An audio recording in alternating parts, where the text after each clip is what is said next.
Hey guys, welcome to your first notes video, Introduction to Anatomy and Physiology. This video is one part intro to the course and the content that'll be covered on the first test. It is also one part learning, welcome back to school kind of stuff, and it is also one part tools and tips and tricks to memorizing. And although memorizing is not so popular in education today, it is important in the field of medicine and healthcare. I mean, if you're a surgeon or an EMT, memorization, knowing something versus just Googling it could essentially be the difference between life and death. If you are going into personal training, physical therapy, nursing, pharmaceuticals, I mean, there's still a need for knowing something versus just being able to Google it. If somebody asks you a question in your career and you are asking Siri, well, you're probably not going to have that patient or client anymore. And so this is one of those classes where memorization is actually important in a lot of places because for those of you that are interested in moving on in this field, you're going to find lots of it. And there's a reason that doctors and other people like that go to school for a third of their lives. On the right, you see a picture of Leonardo da Vinci's Vitruvian Man, which is a popular sort of logo for human anatomy. Although he was a famous painter, he made drawings because of his interest in human anatomy. And you can imagine in the 14 and 1500s, the impact that an anatomically correct picture would have, a drawing would have as far as studying and learning about the human body because, believe it or not, Snapchat is not 500 years old.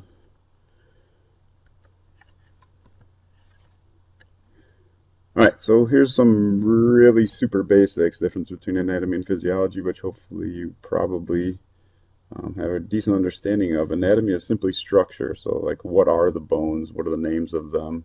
What makes up a bone? That kind of thing is anatomy. Whereas physiology is all function. How do bones repair themselves? How do muscles work? How do nerves work? And things like that. And although it is pretty impossible to study one without the other, you may take a human anatomy course in college or just human physiology course in college, where it's sort of separated. We're going to be doing both. Here's the first objective, and that's how these notes are organized to try to get you into the mode of going through this course in a sort of organized manner. These are just the vital signs, and I've given you reasons or examples for each of them, including some vocabulary that we may or may not be using in this unit, but things that you'll be seeing later on in the semester and next semester even too. Next one's about homeostasis and homeostatic mechanisms. I know you've probably seen this before in biology and maybe some other places, but these are actually really important, and this is basically some of the basis of your body's functions. And so we'll be kind of revisiting these things quite a few times throughout the year because they are such a sort of baseline knowledge of quite a lot of things that we're going to be talking about in all the units and a lot of the body systems. Here's the relationship between vital signs and homeostasis. So basically the last two slides. And all the information on here is very specific for something like cardiogenic shock that someone could experience after a heart attack. And although I'm not going to ask you to memorize any numbers or anything that are on, or any specifics that are on here, just gives you some examples of how to relate the vital signs to homeostasis. And there's a link in case you're interested in where I got the information. Next one is just major organs in each body system. Hopefully, again, pretty easy stuff. You probably could create this list of body systems on your own or maybe with a partner. And if you're interested, here's one of those tools for memorizing. Again, just an important part of this course. I found a website called scrabblefinder.com. It's basically one of those cheats to a lot of the word games that people play on their phones. And it actually functions pretty well as a tool for creating a mnemonic device. So there's a couple of examples that I gave you there. Intelligent skeletons, so all for all the each body system. Not a huge deal that you memorize them all, but it's just an example of how to use Scrabble Finder, that website, to create a mnemonic device that works for you. Anybody want to take a guess as to why the E in nerd, in clumsy or nerd, is lowercase? Something for you to think about. Pretty easy to figure out if you think about it. Number 5, general functions of each body system. Again, one of those things that you could probably come up with this list on your own or with a partner, so I'm not going to walk through them, but certainly something that if you see in any of the notes that we ever do, this unit or the last unit, stop and jot something down if you do have a question about any of it. Be sure to ask me or someone else. Number 6, different cavities of the body. You have pretty good pictures in your book that, although they are not test pictures, they are very helpful for helping understand locations. And when we're talking about something that is very anatomy based, having a picture in mind or to study from as you're going through this stuff either the first time or review for the test is usually pretty helpful to know the difference between all these different cavities. So refer to those parts of your book, section 1.6, which is body cavities, specifically figures 1.8 and 1.9. They'll give you good ideas of where these cavities are, what they contain, organs especially for many of them: cranial, thoracic, abdominal, pelvic. So check out those pictures as you review for this part of the test. Number 7 is the body membranes. Again, I'm going to refer you to figures that are not necessarily test pictures, but they're helpful in studying this stuff. You'll see I've bolded some parts of words that we're going to see quite a few times throughout the year.